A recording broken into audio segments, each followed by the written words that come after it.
Off the Hook, airing on offthehooksports.com, your home for real news, real opinions, and what really matters about Tennessee athletics. The Off the Hook podcast at offthehooksports.com or Facebook, YouTube, Twitter, or wherever you go for your favorite podcasts. Apple Podcasts, Spotify, Stitcher, Google Play, TuneIn, iHeart. Like, share, follow, subscribe. Off the Hook with Dave Hooker starts now.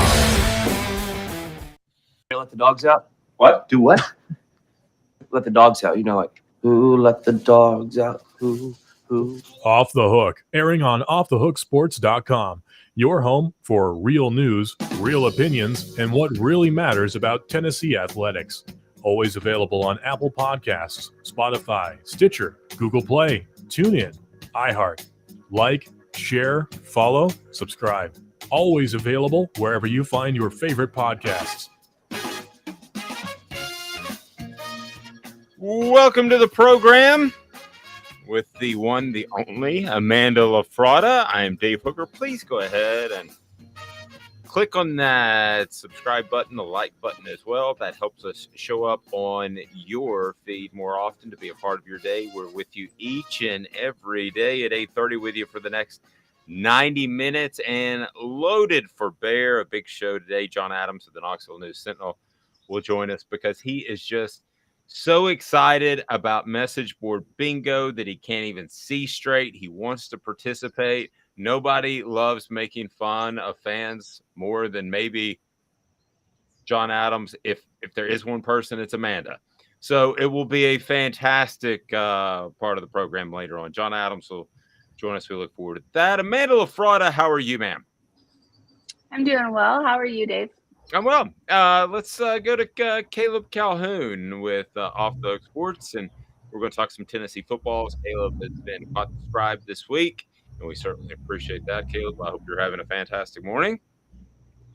Things going pretty well here. How about you guys? We're just rocking and rolling. I mean, I'm not as well off as Nick Saban and his contract. I heard that he had a stipulation in his contract where if he made anywhere less than top 5 coaches in the nation, Amanda, that he would actually be able to renegotiate his contract if they didn't automatically up it. So it's like an automatic raise if he's not the top 5 coach paid top 5 coaches in the nation, which he should be.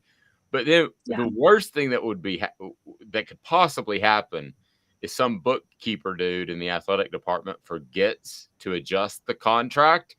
And Nick Saban says, got to renegotiate. Because I'm sorry, he could sit down at the renegotiating table and make $20 million a year. Yeah, I mean, I don't think that will ever happen. Like, I don't think that someone's going to forget to do something with his contract. I think that's first and foremost. If you're going to do something, and it's going to be handled by somebody other than a little bookkeeper. Right. But I have seen it happen in our world. I've seen people slip up and not re-up a contract, and they bolted for another radio station, and they knew that their contract was coming up and they wanted to leave, so they just didn't say anything. So I mean, I have seen that, but anyway, college football is probably a lot better run than corporate radio, especially especially at Alabama. All right, the Down and Dirty at 30 today is brought to you by our friends at Honey Bee Coffee, the top 5% of the beans in the world. Amanda's probably having a cup as we speak. Amanda, what can you tell us about Honey Bee Coffee? It's the bee, not the bucks. It's great. It's top 5% of beans in the world, like you said. I get up every morning, and while David's not here, he is in Daytona, so I had to grind it myself this morning. But I did so. Yeah, it's okay. Look. Difficult, okay? Difficult. I don't know how to do it. Caleb, is grinding coffee difficult to do? I only grind coffee when I make it. Like, I grind it right before I make it. Yeah. It's whenever I go to any coffee shop, I ask for whole beans all the time. I have a coffee grinder, so it's pretty easy. Right. We're gonna hook you up with some honeybee coffee. How about that? Sounds perfect. All right, good. So we've quick notes I wanted to get to before I want to get to Caleb's coverage of Tennessee throughout the week. Arch Manning, I wrote a column about this, is supposedly worth like $3.3 million, whereas Nico Iamaleava is only worth about $1 million. Well, it flies in the face of the reporting that's been done. And I have no idea how in the, you're supposed to come up with NIL valuations. I texted Amanda during it. I had to pull over on the side of the interstate on an exit and write about it because I thought it was so goofy. These guys aren't worth anything unless they're good. That's the way a business works, right? Unfortunately, not at the moment. I mean, we can see that in the housing market, across Tennessee. Like you're worth what someone will pay for you. Same with a house. I have people I know have sold their houses. People have paid cash in hand without going through a walkthrough, an inspection, or anything. Sure. So you're worth what people will pay for you. So if someone's willing to pay, $800,000 without inspecting a home, then it's the same rules apply for a guy. Agreed, but my point is, dudes that is it stupid? Yes. Yes, dudes that covered recruiting probably are not the best to give you a valuation of a particular asset. I might go to a business owner for that. Just me. What do I know? Kirk Herbstreit on Alabama.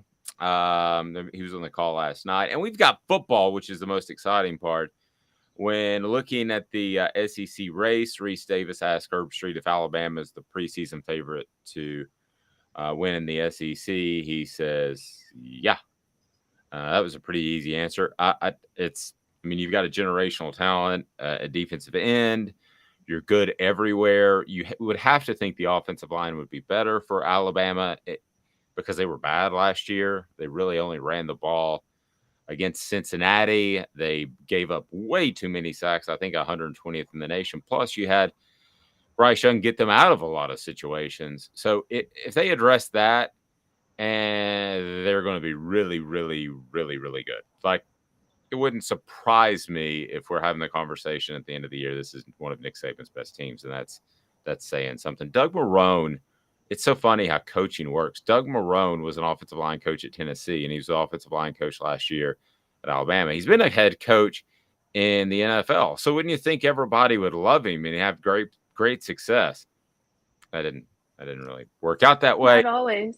No, but I could see Marrone, who has run a program, not jiving with the in-your-face, that you have to be that type of person, that in-your-face coaching that Nick Saban provides. I could see that not working just from my 1 year of covering Doug Marrone. And then with the Carnell Tate issue that appears to be creeping back up there, of course, he was the receiver that committed to Ohio State.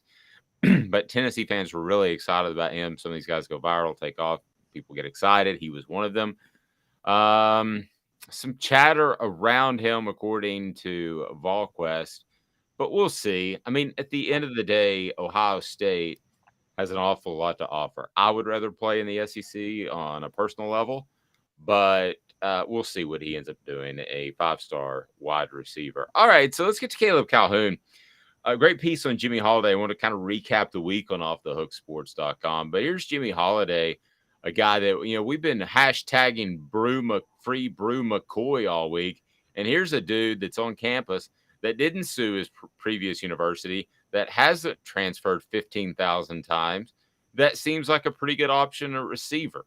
Caleb, tell me about Jimmy Holiday, who you wrote about on offthehooksports.com yesterday. Yeah, Jimmy and Holiday and Bru McCory wouldn't be in competition for starting spots, just because. But Holiday would be there competing in the slot. He committed in 2020 as a speedy dual threat quarterback, and under Jeremy Pruitt made the decision to switch over to wide receiver, it's really ironic. He did it because of how deep the Vols were at quarterback then. Every quarterback from that roster is gone now. So they all transferred. Well, including some highly rated guys. Yeah, Harrison Bailey was a 5-star. On that particular day where he moved from quarterback to receiver, you would look at Tennessee's quarterback room and say, that's pretty good. Yeah, exactly. And that's very true. And so he switched over to receiver. I still maintain it was a good move because, when Josh Heupel came in, I just don't see how he would have beaten out. Heupel clearly preferred Joe Milton last year because Milton was the first quarterback that he signed. But even that Hooker would have been the second string quarterback. And there's no way when Hooker came in, Holiday would have been able to compete with him for any kind of playing time. So I think it was a smart move. I'm not so sure how much of an impact he's going to have in the slot this year because you still got Jalen Hyatt, who, if he doesn't show up this year, then something's wrong because there was a lot of hype behind Hyatt last year and he was okay, but had about 200 yards receiving. And there was even more this year. And then behind Jalen Hyatt, there's Jimmy Callaway. Walker Merrill can sometimes move into the slot, but Holiday is just kind of one of those special, really athletic, speedy guys that I think his best impact is going to be in the return game. He was the backup returner to Velus Jones last year. It was actually pretty good on return. So he's a guy I would say watch out for in a few plays in the slot. And then, he could definitely break 2 or 3 long ones. I mean, he clocked in a sub 4.40 before coming to campus. So we know he's got speed. I've never been able to do that, Caleb. Yeah, I haven't either. I remember I tried a couple of times with a car. Shocking. Yeah, with a car, and I did make it, but not on foot. All right, going back to the rest of the week. I know it was Tim Banks, defensive coordinator for Tennessee, visited with the media. I'm going to make Amanda smile, or she's going to look at me like I'm an idiot.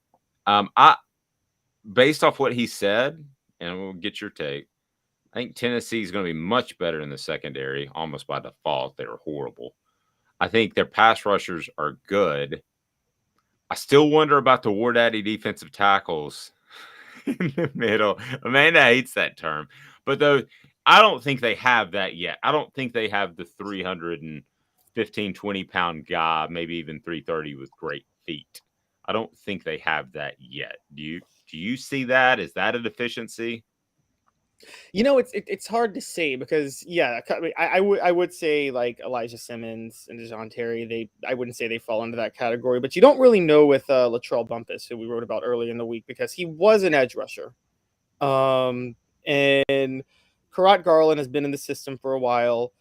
And those are the two that I would really bank on. And, Amari Thomas really came on last year. Now, Amari Thomas is more about power than anything else. So I would kind of agree that could be an issue, but it's really hard to tell. I kind of am taking the other approach. I might be a little more concerned about the secondary, listen to me, the secondary than anybody's letting on, because Tim Banks is very, and Trayvon Flowers in interviews were very cagey about who's going to start at cornerback. And I noticed that too. You wrote about that, and I noticed that.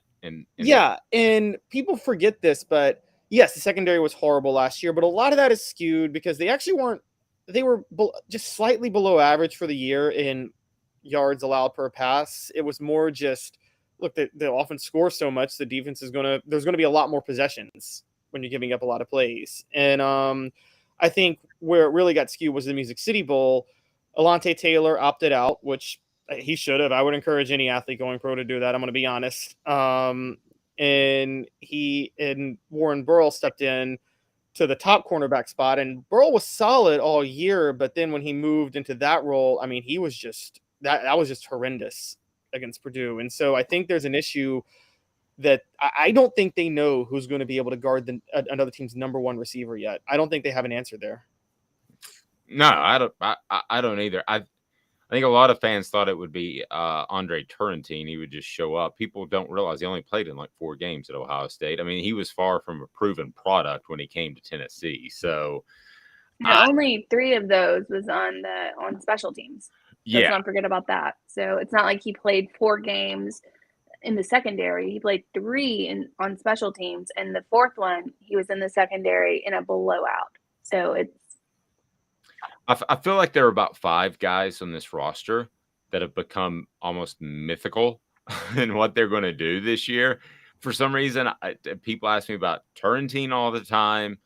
Bru McCoy obviously is the guy that everybody wants to follow, but Squirrel White, who I am hearing, that his strength is his versatility, but his weakness may be his versatility, because you love to teach him how to play all these different positions and do different things like jet sweeps and stuff like that. But are you throwing too much on him as a true freshman? So that's kind of the give and take. So I'm hearing they'll have more of a package for him, but gosh, I love the potential he brings. All right, let's do today's tough question. Let's see where Amanda goes on this. We'll get Caleb's thoughts on that. It is today's tough question. It's brought to you today by City Heating and Air Conditioning, cityheatandair.com. Cityheatandair.com, in business for 50 years, over 50 years. What does that mean? It means they care about their reputation. I know some other HVAC companies have just come into Knoxville. They don't. So I think that you need to call City Heating and Air Conditioning if you want to get your service taken care of. Joe texted me, it's the day of 320 to 340 pound defensive linemen still here. Asking that question. I don't think having Mount Cody is still realistic. I think it depends on what you ran. If you ran a 3-4 and you got the guy playing on the nose, but I'd rather have not to get too technical, I'd rather have a 3 technique that can play on the nose, shoulder, and the gap. Personally, I think those I want to jump in that I think Elijah Simmons is 340 pounds. He is. And that may be a problem because he's struggled with his weight. Maybe the days of Elijah Simmons being 340 pounds need to be over. Yes. Because from talking to some guys in that program, he is one of the most raw athletes on the entire team, and yet one of the strongest too. Yet he's struggling with the weight. Today's tough question brought to you by City Heating and Air Conditioning. We do our research. Have you done your research? We're working like heck. Today's tough question. What's the real debate? You sipping my soupe, Guadalupe? Exclusively on Off the Hook Sports with Dave Hooker and Amanda LaFratta. You drinking my sake, kimosabi? Oh my God. Caleb, if you have any suggestions as to today's tough question, don't give it to Amanda. She gets really sensitive about that. Don't give it to Amanda. It's fine. You can give me it's just Dave. Dave likes to take it and he'll ask you to do today's tough question, and then on the spot he'll be like, I think we should do this. And that's where the problem lies. Fair enough. Oh, okay. All right, so what do we got today? Today's tough question, a lot of different ways to go. Here's where I would go. This is me personally. Do you see, Caleb? This is personally where I would go, because I had a meeting at Top Golf in Knoxville, which, by the way, is just bizarro cool, even if you don't like golf. But I had a meeting there this week, and I looked up on the screen, and I saw there Nick Saban and Deion Sanders talking. So we talk about the replacement for Nick Saban. Should it be Deion Sanders, yay or nay? It's a terrible tough question. It's like the worst tough question I ever. hate that. But wouldn't that be, I mean, Caleb, wouldn't that be the best story ever? I mean, I may quit everything and go cover Alabama for free if Deion Sanders. I mean, it would be that would be so much fun to watch, honestly. But I mean, I kind of have a soft spot because I do love what Deion Sanders is doing at Jackson State as a college football historian. I know the history of HBCU success largely before the SEC integrated in the 70s. And, being from Memphis, the Southern Heritage Classic is a big deal, although that may not be happening after this year. So I got to be honest. It would be the most fun thing to watch. I agree. It would be hilarious. But yeah, a part of me would feel like something is lost given what he's successfully doing right now at Jackson State. Agreed. I just knew that would draw Amanda's ire. So what is today's tough I'm question? sure Tennessee fans would love it. I mean, they would love to give their input on Alabama's next head coach being Deion Sanders. I'm sure that's just what they live for every day. You could do it now and be a CEO type. Like it worked for Dabo Swinney. I think Dabo Go ahead. I think Dabo, I've always had a theory Dabo got a little lucky where he brought in Chad Morris and instituted the spread when the ACC was still, the whole conference was so outdated with his offensive schemes in 2010, 2011. And I think that really built Clemson. And so. Totally agree. All right. So, Amanda, what is today's tough question? Good morning to you, Michael. So I was going to go today's tough question, either who do you think will be most, like what first-year Tennessee player do you think will be most successful this season? Love it. Love it. White, Bru McCory, if he even plays. Then I was actually maybe headed on the Bru McCory train. I mean, we're talking it to death, but is he going to be eligible? Do you think he'll be eligible? I do think we've talked that a little bit to death. And by the way, a great piece by Amanda on offthehooksports.com. It's your call. I would probably lean towards, we could always save top incoming for next week, an actual game week. Your call. Your call. I don't think it's top incoming. It's more of who do you think will be successful in 2022. Oh, okay. So you could be the top incomer, but not play. Do you see what I'm saying? Okay. So restate the question. Let me make sure I'm on the correct page here. So it would be what first year player at Tennessee, doesn't have to be a freshman transfer, it could be either one, do you think will be most successful or have the most successful season in 2022? Okay, so we're going to have to pick 4 to call that down. What are the 4 going to be? I was going to do Squirrel White and probably what was that?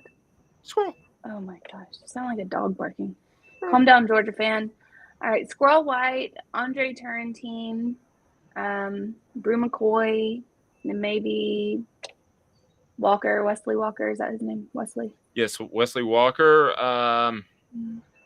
Anybody else you would add to that group, Caleb? I was going to go in a bit of a different direction, funny enough. So in the spring, my money would have been on Tyre West at the defensive line, but I just haven't seen anything, heard anything from him in fall camp yet. But yeah, I was going the freshman route. I'm looking at the 2 running backs, Justin Williams-Thomas and Dylan Sampson. I think the injury to Lynette Whitehead, the desire for them to go 3 deep at running back, and Lynn J. Dixon leaving the program within 18 days. And Jalen Wright was kind of banged up in the fall, so my money probably would be on Dylan Sampson because they need an all-purpose back. So, and if they don't have one, then I've said, you brought up Doug Marrone earlier, watch out, because that Travis Stevens 2001 single-season rushing record, which was when Doug Marrone was offensive line head coach that year, could be in danger. Good memory there. I was there, and I didn't even remember that myself. Okay, so let's get Dylan Sampson on there in some shape, form, or fashion, if we can, Amanda. So that what tro of balls would that leave us with? So I guess we'll do Squirrel White, Dylan Sampson, Bru McCoy, and Andre Turrentine. Everybody good with that? I don't think he's going to start. Andre Turrentine? Yeah, weren't they working him out at safety a little more in the fall? Yeah, I'm not as, from what I'm hearing, I don't think they're as sold on that kid as they were him coming into camp. How about we the obvious ones would be Cedric Tillman, Hendon Hooker. Let's don't go that route. That'd be too easy. What about they're not first year. Oh, first year players. Okay. I thought you said big jump. Okay, so who else is let's get Sampson in there, and then got him. Okay. But I got him. How about this, Caleb? What do you think about this? Amanda, Andre Turrentine under 1 selection or Wesley Walker? I got to be honest. I'm not as high. I mean, it does sound like they're higher on. I'm not high on either. Yeah, it sounds like they're higher on Wesley Walker than Turrentine. But again, they moved both of them to safety this year, and Trayvon Flowers and Jalen McCullough have those spots locked up. So I could see them, having a bigger impact in a couple of years, but I just don't see either of them making an impact in the secondary this year. Give us a 4th. So we got Sampson. Caleb, you give me a 4th on here. Okay, so we got Sampson, Bru McCoy, Squirrel White, which very high. All right, I'm going a huge wild card here, guys. Huge wild card, but just bear with me. Go for it. I'm here. Another freshman, Addison Nichols. Now, hear me out on this. Last year, when Cooper Mays was banged up at center, it was a disaster. I like Jerome Carvin at guard. He's got a lot of problems handling the center spot. They never found a backup center. They ran Addison Nichols a lot at center in spring. And I think there's a really underrated chance that if Cooper Mays gets a little banged up again, which he was last year, Addison Nichols could end up seeing more action than we think. Caleb, I love it. He's not going to get a lot of votes because he's on the offensive line. Yeah. But don't let that dissuade you. At the end of the day, when you look at today's tough question on our Twitter feed, don't say, oh, man, I came up with a bad one. Because you're going to get about 10% of the vote, but that may be the best one of the group. So great stuff, Caleb.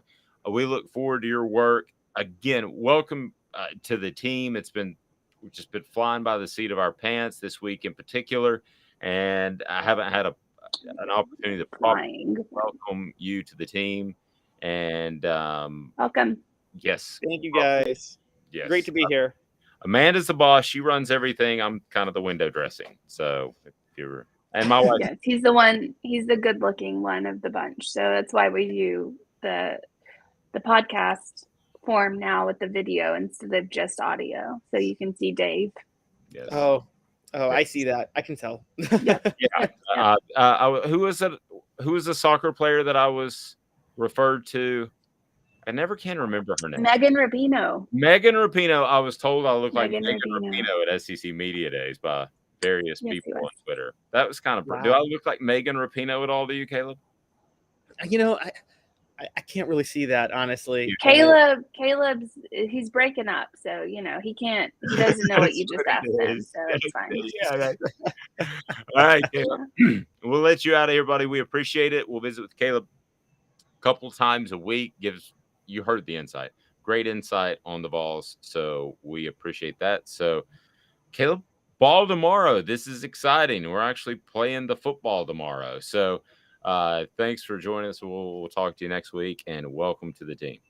All right. Sounds good. Glad to be here. Thanks a lot. Have a good weekend, guys. And you can also follow Caleb Calhoun, by the way, on Fansided. He is a go-getter and a hustler, and we love that about him. Thank you, buddy. Thanks. Appreciate it. See you guys later. Sorry. Oh, I cut him off early. I didn't mean to do that. Wow. Way to go. I didn't mean to do that. That was welcome to the team. Cut you off. Welcome to the team. Deuces. Oh, that's the Motley Crue thing. If I do the forefinger and the pinky, right? Deuces is you just do the forefinger and the other thing, the middle finger. You have to explain it, then you shouldn't do it. Well, some people are listening in audio, so you have to in audio form. So you have to keep that. And by the way, you have to say it's deuces. Yeah, I hear this bleeping rumor that our app is going to be done. I will let you know when it is. It better be. Yeah, I'm looking forward to it. I am too. It's going to have Amanda's picture right on the front, so that way every day when you open your phone, you will see Amanda's picture. That's our new logo. Is that it? So every day when someone opens their phone, it'll just be a girl just scornfully staring at them from their phone. Yeah, just like an angry looking female. I mean, I feel like most people have a wife, so they can have that at home. They don't need that on their phone screen. Yeah, it's instead of like the WKOX app, it's the WIFE app. Your wife is angry at you, but likes to talk about football. There's something there. Yeah, but I feel like I should start my own show and just have like wives on and like, let's learn you some football. Here you go. You want to talk to your man? I got you, girl. Let's learn you some football. Let's think about that. All right. Owl's Nest Barbecue, because you don't have enough going on already, right? I don't have multiple jobs. Right. Owl's Nest Barbecue is, wow, just your home for everything that you could possibly imagine when it comes to barbecue. I'm talking about the wood pellets. I'm talking about the wood chips. I'm talking about everything that you could possibly need. The smoking pellets that have the wood filler in it, as I was referring to earlier. They also have the sauces and the rubs. They're absolutely unbelievable. So you are going to love Owl's Nest barbecue. A lot of fun. Okay, so coming up, why Deion Sanders would be the perfect fit to replace Nick Saban. I'm joking. But coming up, we will take a look at the SEC power rankings heading into week 0. Where do the Vols rank? Back in 2 minutes. Big Orange Phillies. Tell us about it, Mr. Vols. Viles here. I want to personally invite you to North Knoxville's newest sports bar and restaurant. It's Big Orange Phillies, located in Black Oak Center. And yes, folks, it's happening in Halls. Big Orange Phillies offers family-friendly environment with homemade meals and the best deli-style subs around. Billiards, darts, jukebox, shuffleboard, and cornhole, and a full bar. We also offer valet parking on weekends and during special events. We even have a covered back patio. It's happening at Big Orange Phillies. We want, we need, and we appreciate your business. Hi, Mike Davis here with City Heating and Air, reminding you to always dare to compare. Our team provides quality local heating and air service, installation, and maintenance across East Tennessee. We use only the best equipment like American Standard heating and air conditioning for your residential, new construction, or commercial needs. Honesty, dependability, and customer satisfaction have been the cornerstones of our business since 1961. City Heat and Air. Dare to compare.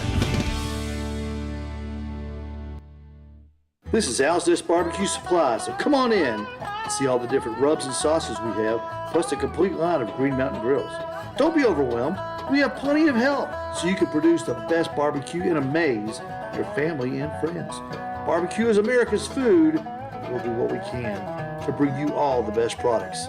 We're Owl's Nest Barbecue, where Chattanooga goes to grill.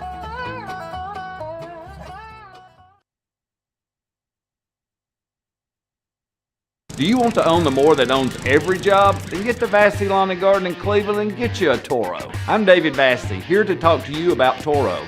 With a Toro Zero Turn, you'll get more out of every minute and you'll reach the finish line faster. At Vassey's, we like to say, no matter if you're mowing 3 acres a week or 11 lawns a day, homeowners and business owners alike find confidence in equipment they can trust from top to bottom. Vassey Lawn and Garden, Highway 60 North in Cleveland. Man alive, it's worth the drive. We encourage you to hit that like button. If you can go ahead and use that thumb, just bam, hit like. And also, we encourage you to subscribe and go ahead and click the subscribe button.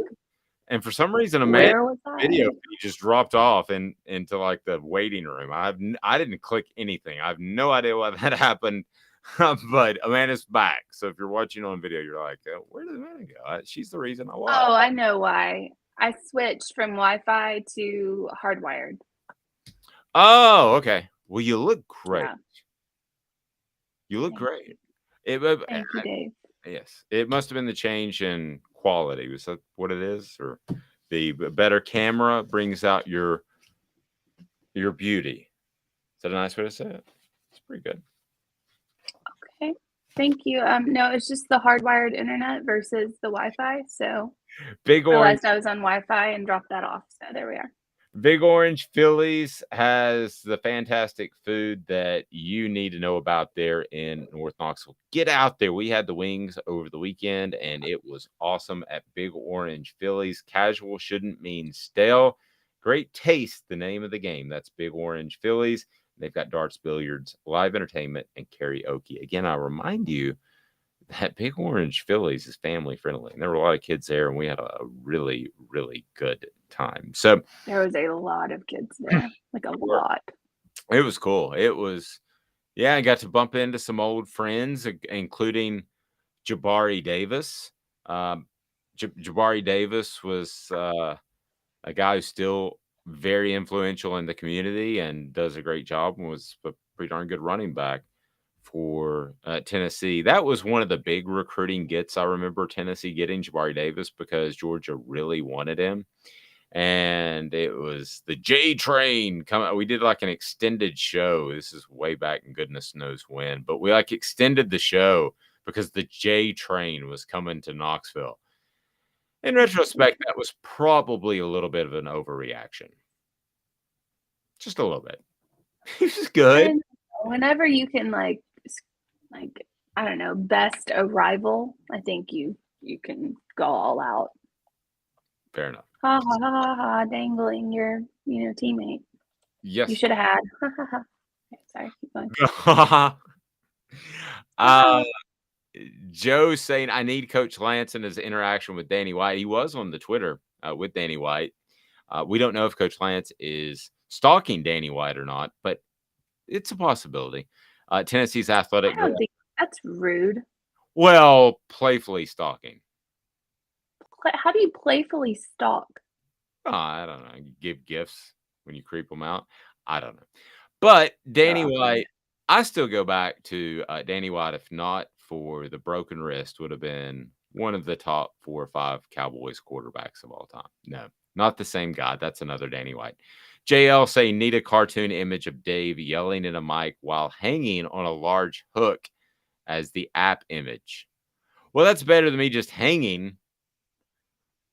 Well, This is getting a little scary there for a minute. I know. I was like, I didn't know where you were going with that, and I was like, oh boy. Yeah, really. I think JL's ready for off the LaFratta and just be done with Dave altogether. No, he's going on the hook. Like off the hook, Dave. I know. Why don't we just get Megan Rapinoe to take your place up there? What if, like, for a week we replaced it with Megan? The logo on everybody's phone says Megan Rapinoe. It's just got her. I'd quit. Well, and nobody would ever click on it in our area of the country for sure. But for sure, I would quit. I'm not associated with Megan Rapinoe in any kind of way. No, thank you. Other than some 50-year-old dude who kind of looks like her, there is no association. But we can't do a lot. Exactly.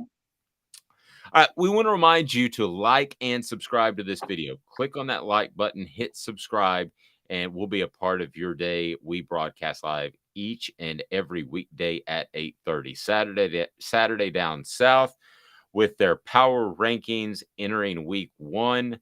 Vanderbilt in action this week. Number 1 is no great surprise at Alabama. Number 1. Number 2, Georgia.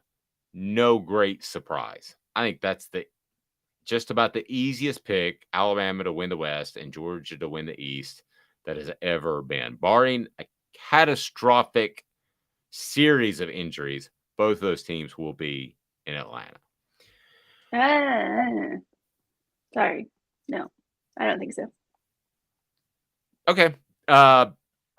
It's you against the world, but you've been right before, so I'll roll with It's that. Roman Harper and me against the world, okay? It is Roman Harper. Roman Harper, the former safety at Alabama, absolutely loves Amanda and loves Tennessee. Says they're going to win 10 games this year. And no, but that's the first time I've ever seen my husband be jealous at all. The first time. When Roman Harper said, hey, Amanda. And I was like, hey. And I looked back and David's just going. I was like, yeah. You just said hi, David. Calm down. Calm down. You just said hi. I think it'll be fine. We can fight through it. Also, the fact that he followed you on all social media platforms is a little weird. So, who do you think is number 3 on the Saturday Down South Power Rankings? Number 3. Saturday Down South Power Rankings, number 3. LSU? It is not. LSU is number 8, which is a little too far down the list, in my opinion. Is it Kentucky or Arkansas? Arkansas is number 7. Okay, where's Kentucky? Kentucky is number 5. So in power rankings, they're saying that you have Alabama, Georgia, and then it's a guess, and then you got two. You so got the two people schools. in the You got 2 schools that you haven't mentioned that are 3 and 4. right. So the people in the top 25 that have come out, and you have what, like Arkansas's in there and Kentucky, and they're not 3 or 4. Todd. A little weird. Which does lead to the jumping off point of this conversation I want to get your take on, and that is Tennessee is number 3 on their power rankings. Yeah, they're not ranked in the top 25. So make it make sense, Dave. I don't disagree with the power rankings. I just disagree with the whole preseason rankings. But you know my stance. I don't need to go on a rant about how they make no sense and it's stupid and everyone should stop doing it until they actually see someone play. But yeah, let's preseason not rank them in the top 25. But then let's say they're 3rd in the SEC in power rankings. Make it make sense. Make it make sense. I didn't write it. I know. I'm saying though, make it make sense. So Texas A&M's number 4. I think Tennessee. I think you could make an argument that Tennessee is number 3. I do. I believe that you could do that, and I could sit there and have a debate with someone, and at least have the audience walking away thinking, well, they might be the number 3 team in the SEC. But it's very difficult for me to put Tennessee above A&M. Kentucky's a coin flip. I think they both, when they face each other, they have style problems. So, I mean, that game could be a 1-point victory by either team. That game could be a 2-touchdown victory by either team. I don't know. But Ole Miss in at 6. This, to me, is a total gamble. There are so many transfers in Oxford. I don't know. I mean, Ole Miss could win 6 or 10 this year. I wouldn't be. They're not winning 10. They're not winning 10. What's the over? I'm calm. I'm pull up the over under if you can. I'm curious what Ole Miss. But I'd say it's 7.5 if I remember correctly. But they could. I mean, that group of players could come together, be that talented, and have a great season. Push the 10-win mark, but they also could just hate each other because they just met each other and not get along at all. Well, if that happens, I think you have to look at the coaching, and that's where I get with the Ole Miss. All the transfers coming in, you have to have a stable, solid coach that's going to be able to handle all of those different personalities and mesh them together in a short amount of time. I don't see that from Lane Kiffin. I just don't. That's why I would not. Well, I don't need up there. And you lead me to that point, and I want to go back to his one signing class at Tennessee that he actually presided over, and there were several players that got in trouble with the law. I think there were definitely more felons in that signing class than there were all SEC players. One was accused and I believe convicted of murder, and that's frowned upon. So, Jansen Jackson, the safety from Louisiana, California. All right. I didn't know that. Yeah. So things did not go. 7.5. It's 7.5. So would you take the over or under on that? It's pretty good. That's a tough line. Yeah. I don't see how you, though, and back to my point of them being ranked in the top 25 and Tennessee not being ranked in the top 25. And you have an over under for Ole Miss at 7.5 and Tennessee at 8.5 in most places. It's 8.5 now. So I don't understand. Oh, Tennessee is 8.5 at most places? Yeah, they've jumped to like 8.5. Wow, so people have moved the number. That's the better number. I don't think there's any doubt about that. Arkansas in at number 7, LSU in at number 8, South Carolina number 9, Mississippi State at 10. Florida at 11 seems low to me. Auburn at 12 seems high to me. But I did talk to somebody recently who thought that Auburn might have a surprising season, that Brian Harsin might pull it together. When I say pull it together, he's not going to win a championship, but might have a respectable season. I'm not buying it until I see it. Mizzou in at 13. They shouldn't even be in the SEC. Joke. That bothers Amanda too. And then Vanderbilt. That's stupid. So out of that, you're stupid. So out of that group, do you out of that group, who's too high, too low? I would think out of that group, Ole Miss is too high. Agreed. I would say, well, I think Auburn's too high, but that's just because it's Auburn. And the over under is 7.5 on most places. It's 8.5 somewhere, and I can't remember where it was because I did all that research, and it was, I think maybe BetMGM or something was 8.5. Anyway, I think you wrote 7, or did you? You included all of them, right? No, I included all of them. Right. So I think that Ole Miss is too high. Auburn's too high.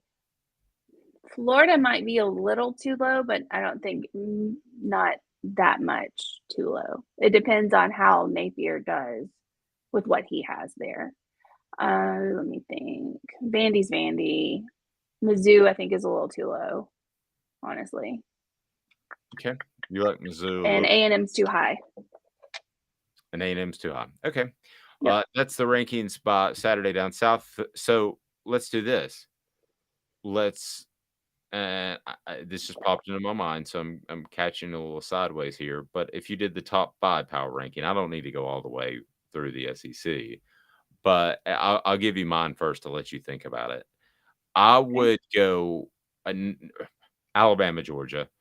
That's 1, 2, and then I would go Texas A&M 3, but I don't feel good about it. I don't. I feel naughty. And then I would say after that, it would be naughty. It was dirty. It would be Tennessee at the 4th spot, followed by Kentucky at 5. That would be my top 5. How about you? All right, I'll take that. I'd go Alabama. I would go. All right, I'm gonna shock the world here. Alabama. I'm shocking. I'll go Alabama. I'd go Tennessee second. Wow. Over Georgia. Georgia just does not. They're rebuilding an entire defense, and I just don't see that going well for them. I think they drop a couple of games. I don't think they make it in the SECs. Now that's my probably very cold take, but that's just my feeling on the just based on like history will tell you that having a whole new like starting lineup on one side of the ball, unless you're Alabama, doesn't necessarily work. Like it's very rough.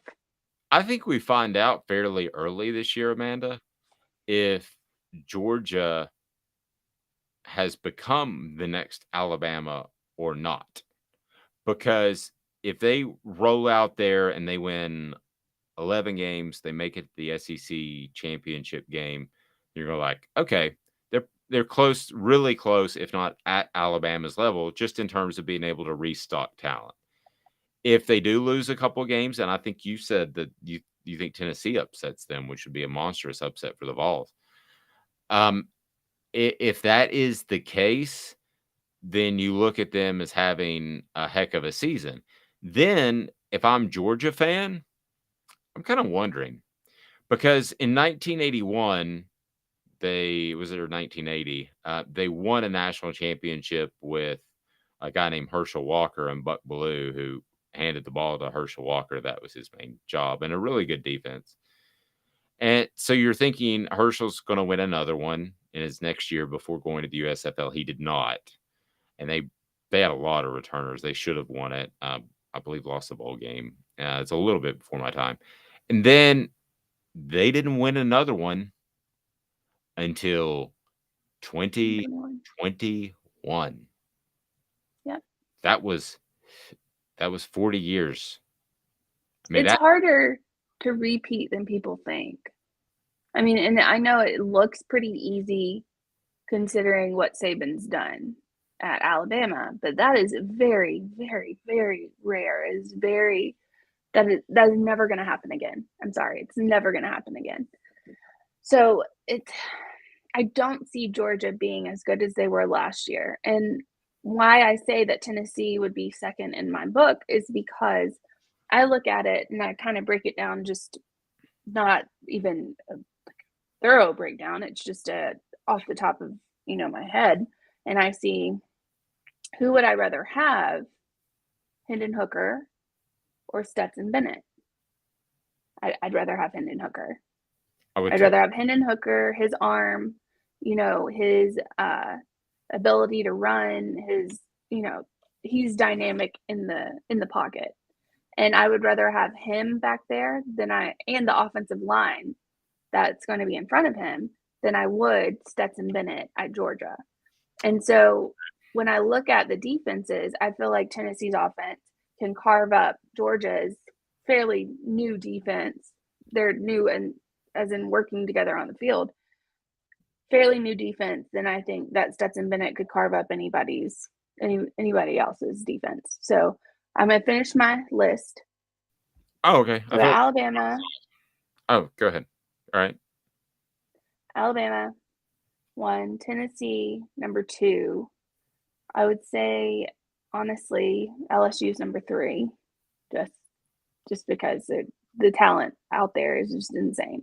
Texas A&M, I don't feel is that great, honestly. I just don't. I don't trust Jimbo as the head coach. I think he's a poser. I just don't like him, honestly. Then I would say rubs me Georgia's number 4.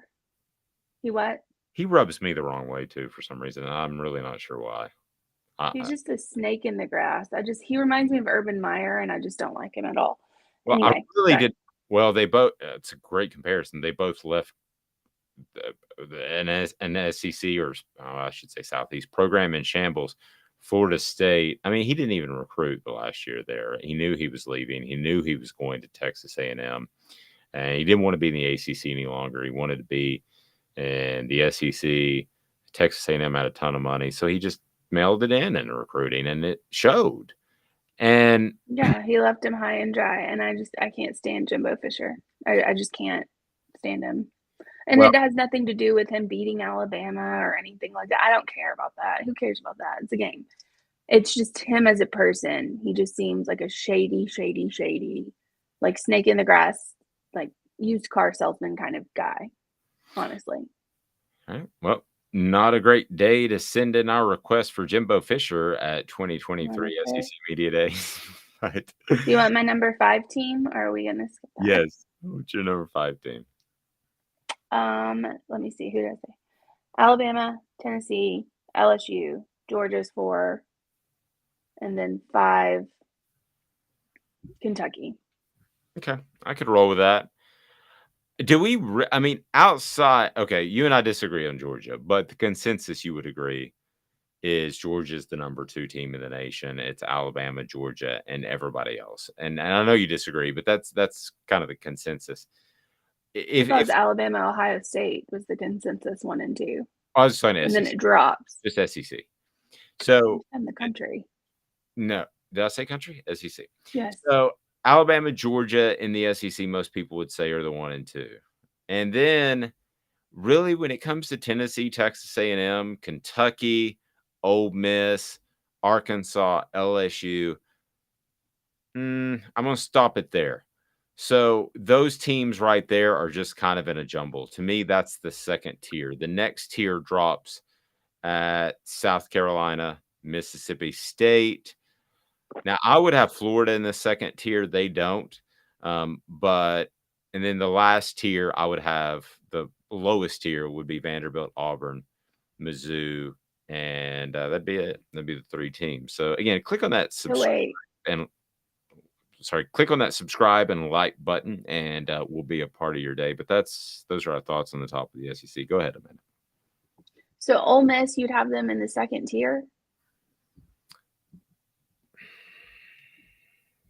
Gosh, you could probably talk me out of it. I mean, it's a total coin flip. I don't know what these transfers are going to do. I mean, I would not have them in the second tier. I don't blame you. I mean, they're replacing Matt Corral. Typically, even at Florida Atlantic, if you remember, Lane Kiffin's second season didn't go well. I think they only won 5 or 6 games after kind of being the cat's meow the year before. But yeah, I mean, it could go either way. I think if you picked one team out of this group that is the ultimate coin flip, wouldn't it be Ole Miss? Coin flip? Yeah. That could be good. Okay, if all those transfers, even though you don't like them in the second tier, if all those transfers were to come through and be standout players and standout individuals, which is a monster if, okay, then they could be good. If half of them are good and the other half are not good, then you're talking about a middle of the pack SEC program. If none of them come through, you're talking about lowest tier. I mean, you're talking about a potential blow up with a new quarterback. All that potential is there in the locker room. So that could be absolutely either end of the spectrum, in my mind, at least. You think you feel pretty certain you're ready to throw the dirt on them, right? Ole Miss? Yes. Yeah. I don't see Lane Kiffin being able to, and maybe I'm wrong. I could be wrong. I just don't see Lane Kiffin being able to take a bunch of different transfers, mesh them all together in a matter of months, and get them on the football field playing as a team to go up against people in the SEC. I just don't see it. JL saying Tennessee at 3 happens if the offense is crisper. I believe it will be, and cleaner than last year, and the defense shows improvement. How could they not? But it specifically, he pointed out tackling and pass rushing. I think they'll be good at pass rushing. I do think this is a defense, and this rubs people totally the wrong way. But do you remember those John Chavis defense that were so talented? I think you're going to see this defense, and it's not an all or nothing thing, Amanda, but you can lean towards stripping the ball, trying to create turnovers a little more than fundamental square up tackling. And there's room for both. And I think that you're going to see Tennessee try to turn the ball over a lot. So there are going to be some missed tackles. But the theory is you grow into a defense that has 11 guys, and you're able to hit people and try to dislodge the football. But there's somebody else right there behind you to make the tackle. So if you miss the tackle, that's the theory. Then the way it's worked at Alabama, the way it worked at Tennessee in the 90s. I mean, if Raynoch Thompson missed you, Eric Westmoreland was going to be right there. So Al Wilson was going to be right behind him. But I don't know that Tennessee's there yet. So I don't know exactly how they handled that. Joe said, I want to see Knoxville and Amanda's scenario and just see this place buzzing if her prediction comes true. I can't even imagine. I bet this might be a good question to put in your back pocket for next week.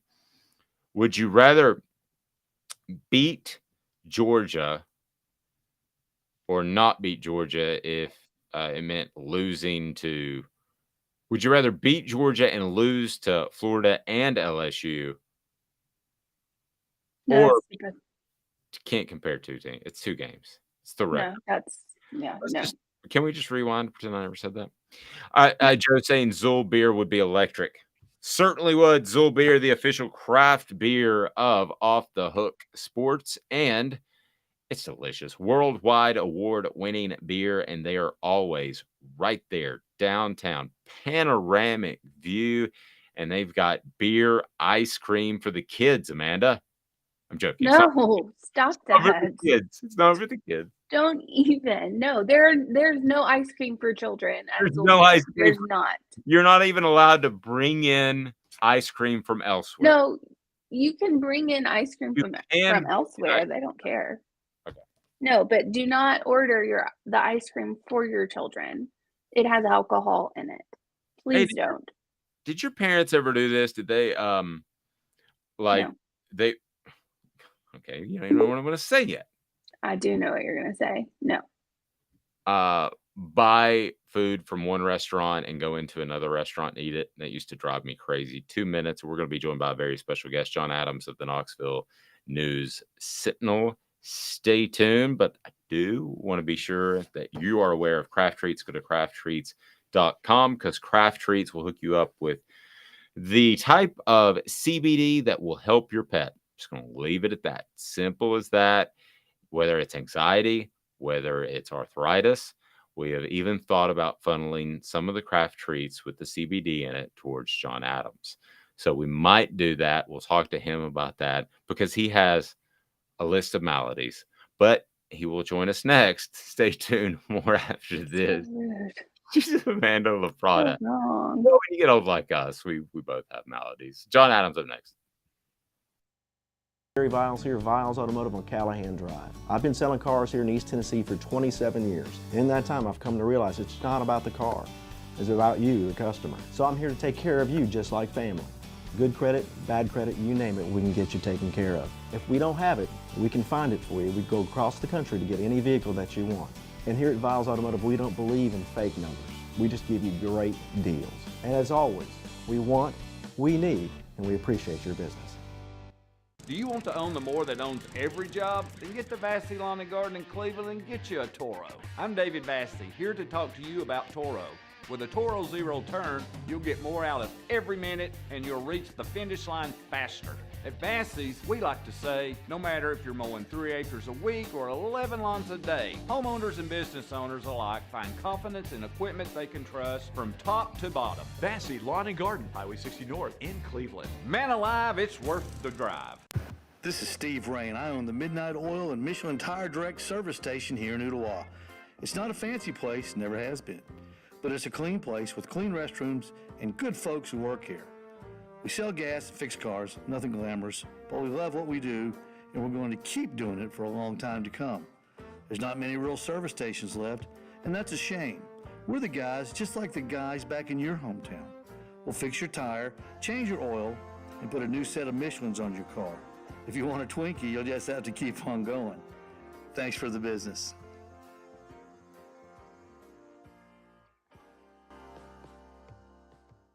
Hi, Mike Davis here with City Heating and Air, reminding you to always dare to compare.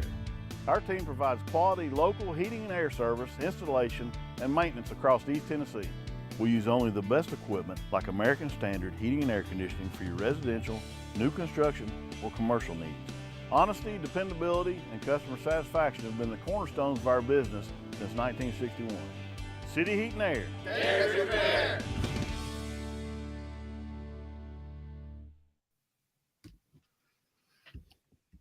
And it is time for the Vol Report with John Adams, who, John, I'm going to have to get you to adjust a little bit as we're doing our first 3-screen move. So that is working somewhat well. We're not going to do our first 3-screen move. How about that? So we're just going to shift to the old usual. John, how are you, sir? I'm doing well, Dave. Concerned about my options. I appreciate that. Well, I'm looking out for you. That's my biggest concern, John. John's appearance brought to you by Viles Automotive Group right there on the heart of Callahan, and they want to be your destination for vehicles. And why? Because they have great integrity, they have great service, they also have a great selection. So Viles Automotive Group. All right, John Adams, we got football going on this weekend. It's week 0, which it's always a great way to sell it, is to promote something as something 0. Like if like I did 0.com. Boy, I bet that really gets people riled up. Your thoughts on week 0, the moniker? Well, I do remember that former Tennessee coach Derek Dooley made a big deal about his first season being kept them 7 year zeros. 3 7-loss seasons. So, and that was the end of Derek Dooley era. I do think it's appropriate that if you're going to have a week 0, that Vanderbilt is involved. Vanderbilt, of course, is playing. John, let me ask you. John, let me ask you to this. If you can reconnect, we're having some trouble with your microphone. So if you can reconnect with us and we'll get you right back on. It does seem appropriate, Amanda, that a week 0 includes Vanderbilt because they are the kind of the ultimate zeros. Yeah, I mean it's rough. I'm not gonna lie. Vanderbilt Hawaii. I'm gonna watch the game, but it's not gonna be great football. I'm not gonna lie. It's not. And then you have Northwestern with the Irish helmets as they're going to play in Ireland. Did you see that? Is it Northwestern? I thought it was Nebraska. Or are they both over there? Yep. I think that last I heard, they're both over. Is it Northwestern, Nebraska? Is that the game? Yes. Okay. Just didn't know it was two teams, same conference. That's cool. That is Nebraska's in looks like, so apparently over in Ireland, you have to put an N on your car for novice if you're like a new driver, and the N is red and it looks just like Nebraska's N.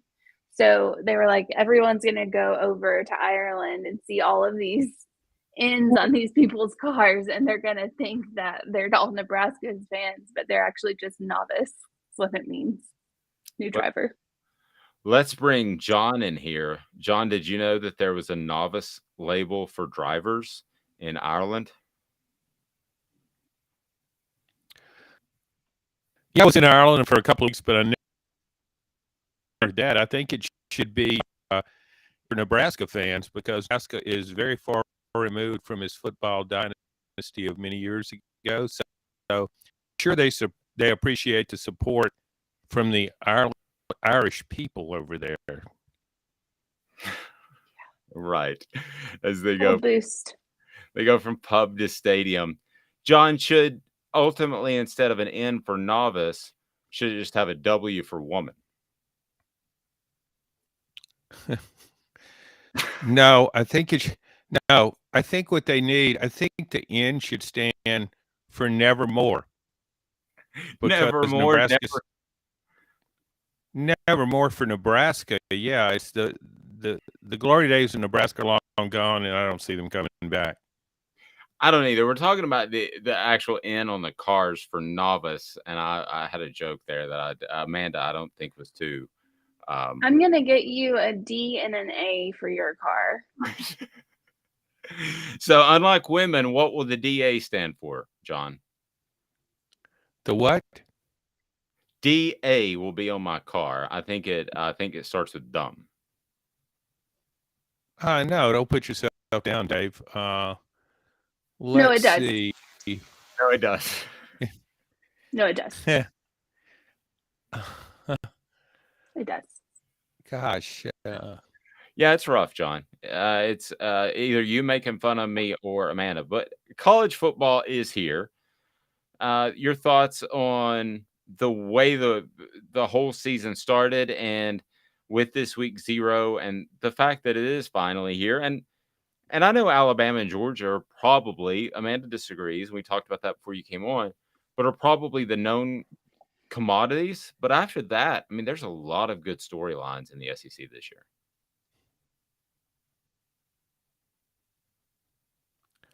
Yeah, what's interesting about this SEC season, I think, at least from a preseason vantage point, is once you get past Alabama and Georgia, there's real uncertainty, and you can look at both divisions, and you could say, for example, the SECs, Kentucky was second in the East. I could easily see in Kentucky being 5th in the East at the finish line. In the West, there's just a lot of possibilities. We've got Arkansas, Texas A&M, LSU, Ole Miss, even Mississippi State. I just think it's going to be really scrambled below Alabama and Georgia. I don't think any team is beating those teams out for the division. Which team are you most intrigued with? And I know Amanda wants to jump in on this, but which team is most intriguing? Is it LSU and Brian Kelly, who can actually coach and isn't going to be chasing 18-year-old co-eds like at Orgeron? Is it Lane Kiffin, who can coach and is not going to be chasing 18-year-olds co-eds like Lane Kiffin? Or is it Tennessee, who has an exciting offense? What's the best storyline in your mind?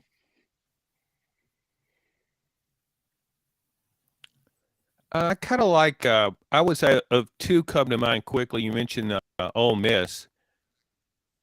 I think it would be very significant if Lane Kiffin can have back-to-back seasons, kind of success he had last season. If he could repeat it, end up in a New Year's Day type bowl, that would be a really good sign for Ole Miss, and a good sign that what he's doing is working, and then you can transfer your way up the SEC standings, which is what he did last year by reviving an awful defense. And he's tried to do the same thing, rejuvenated the offense as well. Defense, he's added some player defense. So I'm really interested to see if he can sustain. Maybe he'll stay there. It's not his track record. The other one is Texas A&M. Texas A&M got a lot of attention because of its number one ranked recruiting class. And I think some of those freshmen will help initially. They will help immediately. But A&M kind of has to do something. It's falling short. I mean, Jimbo Fisher, for what he's getting paid, he's making he hasn't done really that much more than Kevin Sumlin did. And I think the patience of Aggies fans will begin to wane if he doesn't have more success this year. Well, Kevin Sumlin, there was a lock hire, I thought at the time. Amanda, I want you to jump in here. Again, though, I do want to be sure to remind you that Pedigo Chattanooga is a great place to go in terms of your e-bikes. Why? Because Pedigo Chattanooga has the best bikes and the best service. If you just order online at some e-commerce shop, you're not going to be as happy. And if something does go wrong, then you're not going to have the service department. Amanda LaFratta? So my question is on Georgia. I know a lot of people are high on Georgia. Is it just because of the talent that they have? Or, I mean, what's the reason? Because we know their quarterback isn't that great. If we're being honest, Stetson Bennett is not a great quarterback. He is a game manager. He's decent. I mean, he can not turn the ball over a bunch of times. But we know they're completely rebuilding their defense, or at least their starters are gone. So what is it about Georgia that people are so high on?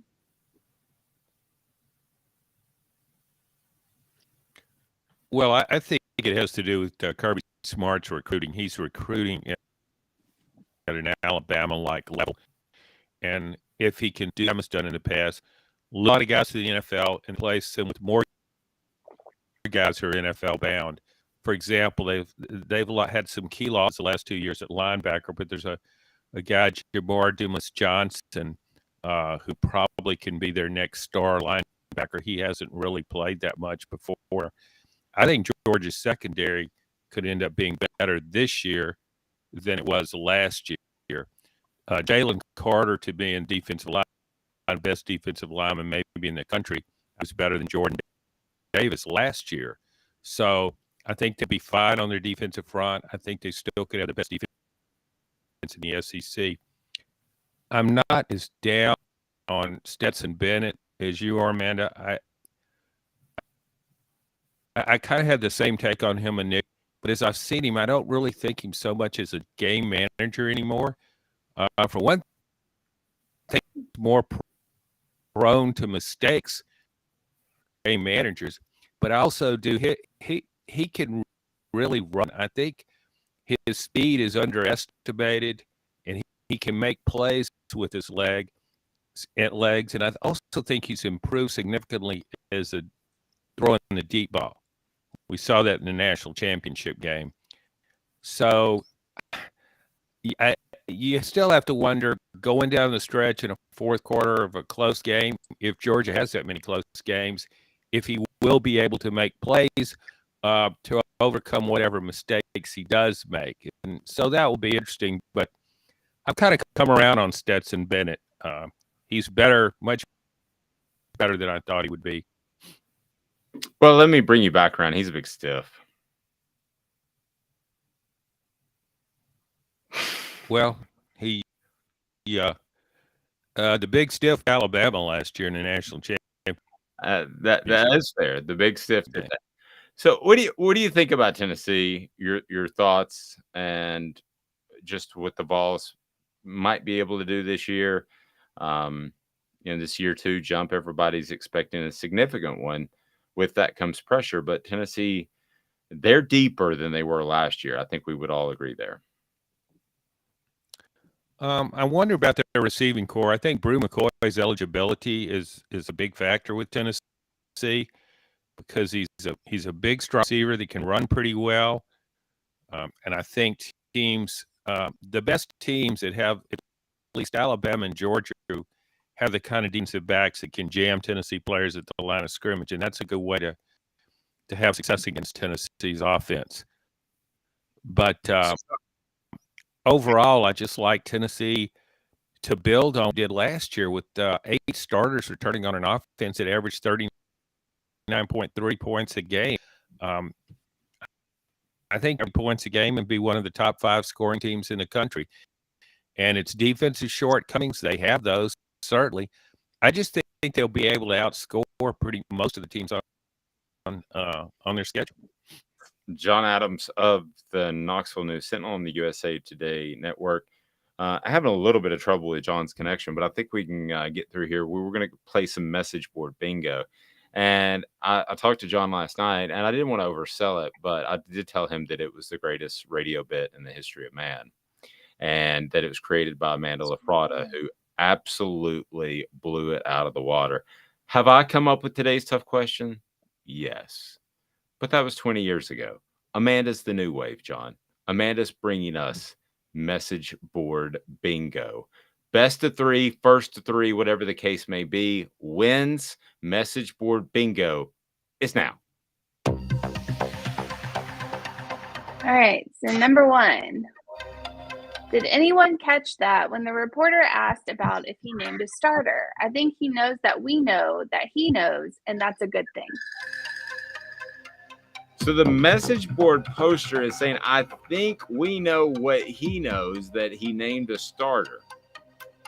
Now, I think he knows that we know that he knows, and that's a good thing. John, you want to go first on this one? No, I'll pass. You can go first.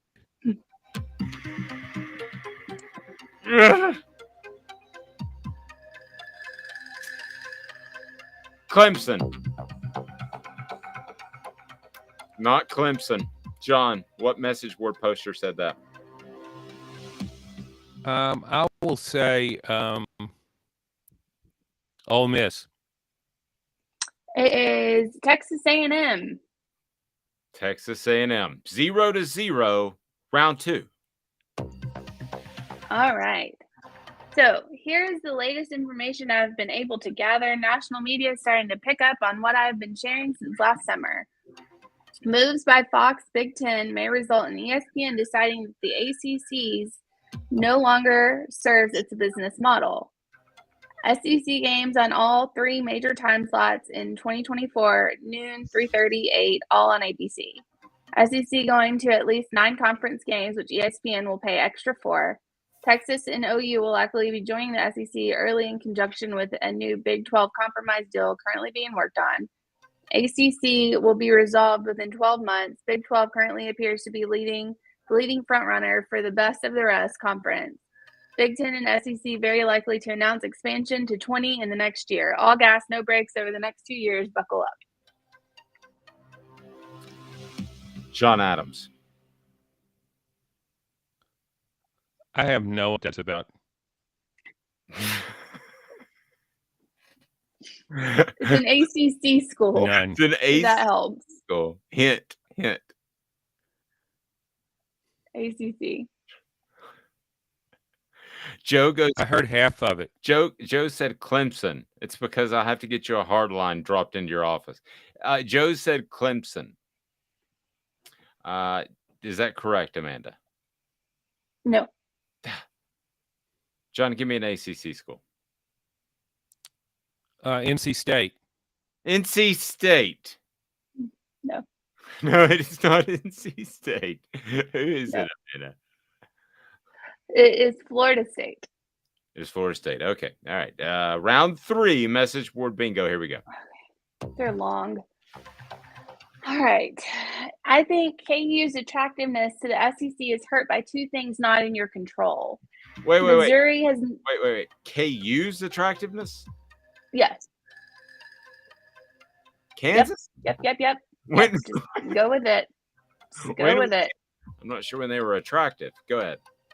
Just go with it. Missouri has not been good. A cultural fit. It still seems weird that they're in the SEC and they haven't blended it well. Beyond football, the baseball team is non-competitive, and even the basketball program has been mostly bad since they joined.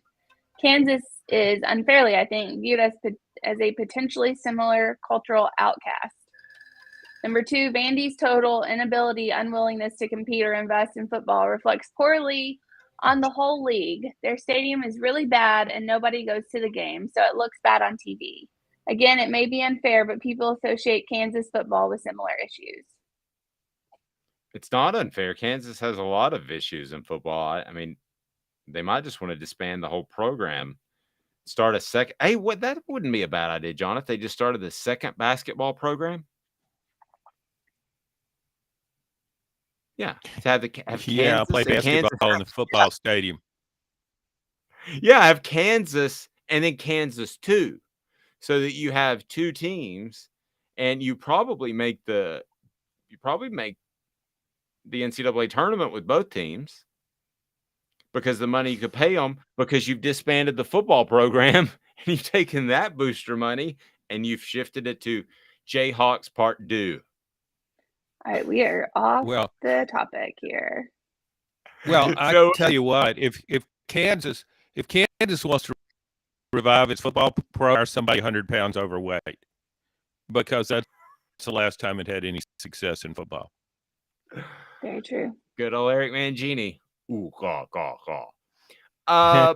Amanda, John got it. Amanda, so give us a little hint on this one, because I'm wanting to say Oklahoma. Okay. It's not somebody in the SEC. It's not in the SEC, John. Or the Big Ten. Or the Big Ten, John. Okay, let's go with Texas Tech. Texas Tech. That's not. Who is it, Amanda? It's Kansas. That is in many ways embarrassing, because it's Kansas. Who else talks about Kansas but Kansas? Nobody. Exactly.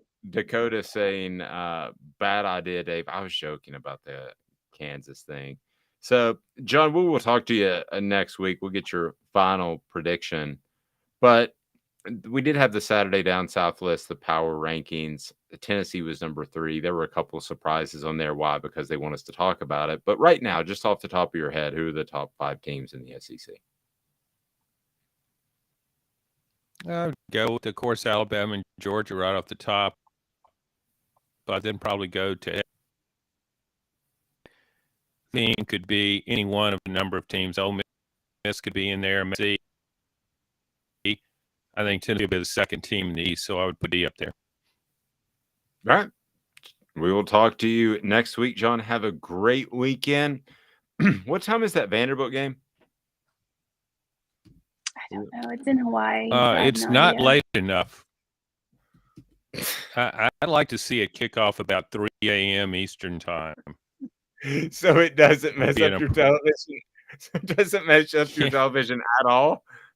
I mean, it's the only thing that game should be competing against is infomercials. Like the sleep pillow. So they're playing in a 2,000-seat stadium.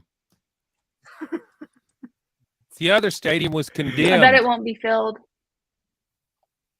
Yeah, it was. I think June Vanderbilt right after. Vanderbilt travels well. You can bring in 7 or 8 people. 7 or 8, John breaking up. So rough. I'm having a hard line dropped in his office this week. I apologize for the connection. Thank you, John Adams. Great stuff. The Knoxville News Sentinel. Follow him on the USA Today network, and as good a writer as there is in the biz. How many people do you think? What's the over-under? Because Amanda's our gambling specialist. The over-under on fans that will travel specifically to watch Vanderbilt play Hawaii. think you have to. So There's parents. most Vanderbilt grads are fairly decently well off. True. You have to see where the game is. If it was like in Montana, then I could see. But it's in Hawaii, so people might say we're going to go down there for the game. In reality, they're just going to Hawaii.